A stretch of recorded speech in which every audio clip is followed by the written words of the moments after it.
అందరికీ నమస్తే. పాలమూరు జిల్లాలోన ప్రజలంతా పస్తులుండని రోజు లేదే ఓయన్న. వలసవాదుల వలసలోన మన జిల్లా ఘనతకెక్కే గగనమంతా. గతంలో ఇట్లా పాటలు పాడుకుంటుంటిమి. ప్రతినిత్యం కొన్ని వందల వేల మంది ఈ పాలమూరు జిల్లా నుండి బొంబాయి కావచ్చు, పూనా కావచ్చు, హైదరాబాద్ కావచ్చు, వివిధ ప్రాంతాలకు పోయి పొట్ట చేతులు పట్టుకొని బతికే పరిస్థితి ఉండే. కానీ ముఖ్యమంత్రి రేవంత్ రెడ్డి గారు ఈ తెలంగాణ రాష్ట్రానికి కొడంగల్ నియోజకవర్గం నుంచి ప్రాతినిధ్యం వహించుకుంటా ముఖ్యమంత్రి అయ్యి ఈ ప్రాంతాన్ని సర్వాంగ సుందరంగా తీర్చిదిద్దడానికి ఈ ముఖ్యంగా కొడంగల్ నియోజకవర్గంలోని లగచెర్ల, పోలేపల్లి, అక్కింపేట్ ఈ ప్రాంతంలో దాదాపు 14-1500 ఎకరాల భూములను సేకరించి ఇక్కడ ఒక ఇండస్ట్రియల్ కారిడార్తో పాటు ఎడ్యుకేషన్ హబ్ తీసుకొని వచ్చి ఈ ప్రాంతాన్ని సర్వాంగ సుందరంగా తీర్చిదిద్దాలని చెప్పి ముఖ్యమంత్రి కలలుగా అంటుంటే యుద్ధ ప్రాతిపాదికన ఇక్కడ పనులు జరుగుతుంటే 10 ఏళ్ళు ఈ ప్రాంతానికి గత 5 ఏళ్ళు ఈ కొడంగల్ నుంచి ప్రాతినిధ్యం వహించినటువంటి బురదలో పడ్డ పంది పట్నం నరేందర్ రెడ్డి గారు మళ్ళొక్కసారి వెధవేషాలు వేసుకుంటా, డ్రామాలు చేసుకుంటా ఈ ప్రాంతాన్ని అభివృద్ధి చేయకుండా అడ్డుకోవాలని చెప్పి కల్వకుంట్ల కుటుంబం ఆలోచన మేరకు ఈరోజు ఈ ప్రాంతానికి వచ్చి కొంతమంది కూలి కుక్కల్ని పెట్టుకొని ఈ పోలేపల్లి, అక్కింపేట దగ్గర వచ్చి ఈరోజు ఏదో మురిగే ప్రయత్నం చేస్తున్నాడు. పట్నం నరేందర్ రెడ్డి, నువ్వు 5 ఏళ్ళు ఈ ప్రాంతానికి ఎమ్మెల్యేగా ఉండవు. పైన నీ పార్టీ అధికారంలో ఉన్నది. ఒకడొచ్చి సిరిసిల్ల చేస్తున్నాడు, ఒకడొచ్చి సిద్దిపేట చేస్తున్నాడు, ఒకడొచ్చి గజ్వేల్ చేస్తున్నాడు. అందరూ కుక్కలు చింపిన ఇస్తారు ఏం పీకినరా బాయ్ మీరు?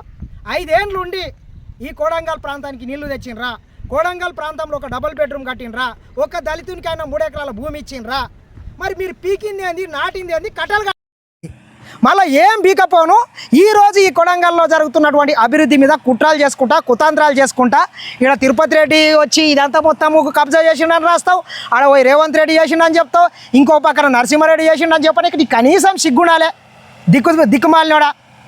అత్యంత పారదర్శకంగా కలెక్టర్, సబ్ కలెక్టర్ ఆధ్వర్యంలో ఈ ప్రాంతంలో భూములు కోల్పోయినటువంటి రైతులకు ఇక్కడ లేఅవుట్ చేసి అత్యంత అందరి ముందల డ్రా తీసి ప్లాట్లను వేయడం జరిగింది.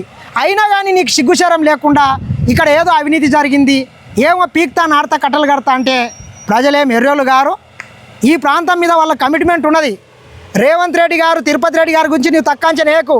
వాళ్ళు ఈ ప్రాంతానికి కోసిగిల బస్ డిపో కోసము 5-6 ఎకరాల భూమిని కొని తిరుపతి రెడ్డి సొంతంగా ఇచ్చాడు. వెదవా, నీవు 5 ఏళ్ళు ఎమ్మెల్యేగా ఉండి ఈ కొడంగల్ నుంచి ఏమన్నా ఉంటే మూట కట్టుకొని పట్నం పోయినావు. కానీ నీవు ఈ ప్రాంతానికి పీకింది ఏంది, నాటైంది ఏంది, కట్టలు కట్టింది ఏంది, నీవు చేసిన అభివృద్ధి ఏడుంది, చూపించే దమ్ముందా నీకు?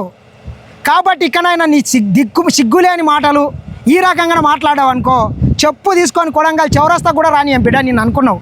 చెప్పు తీసుకొని తరుముతాం. ఎవరినో షాబాద్ నుంచి, పట్నం నుంచి కొంతమంది కూలి కుక్కల్ని తీసుకొని వచ్చి ఈడ ధర్నా చేస్తా, ఆడ ధర్నా చేస్తా అంటే బట్టలు ఇప్పి డ్రాయర్ మీద బజార్లో నిలబెడతాం బిడ్డ నీవు అనుకున్నావు. ఈరోజు చూడు 600 కోట్ల రూపాయలతో ఇక్కడ ఒక ఎడ్యుకేషన్ హబ్ రాబోతున్నది. Engineering college, medical college, veterinary college, young India, అదేవిధంగా సైనిక్ స్కూలు, క్రికెట్ స్టేడియం, మొత్తం ఇక్కడ ఒక సమూహం వస్తున్నది. అదేవిధంగా హైదరాబాద్ నుంచి ఇక్కడికి ఒక రేడియల్ రోడ్ వస్తున్నది. ఇక్కడ ఇండస్ట్రీస్ వస్తున్నాయి. దేశంలోనే ఆదర్శవంతమైనటువంటి నియోజకవర్గంగా ఈరోజు కొడంగల్ తీర్చిదిద్దబడుతున్నది. కాబట్టి ఇక్కడైనా నీ కుట్రలు, నీ నక్కజిత్తులు, నీ గుంత నక్క తెలివితేటలు మానుకుంటే బాగుంటుంది. నీవెన్ని వీకినా కొడంగల్లో నీవు ఇక ఎమ్మెల్యే కాదు కదా, వార్డు మెంబర్ కూడా గెలవరా బాబు. పోయి సిరిసిల్లనో, సిద్దిపేటనో, గజ్వేల చూడు, అక్కడ పోయి ఏదైనా ప్రచారం చేసుకో. ఇంకెన్ని రోజులు మా ప్రాంతం మీద కడుపు మంట? కాబట్టి ఇక్కడైనా నీ కడుపు మంట మండాలే. నీ కడుపు మంట మండడానికి ఏదైనా ఈనో లాంటి తాగాలని చెప్పి మరొకసారి పట్నం నరేందర్ రెడ్డి గారిని హెచ్చరిస్తున్నా.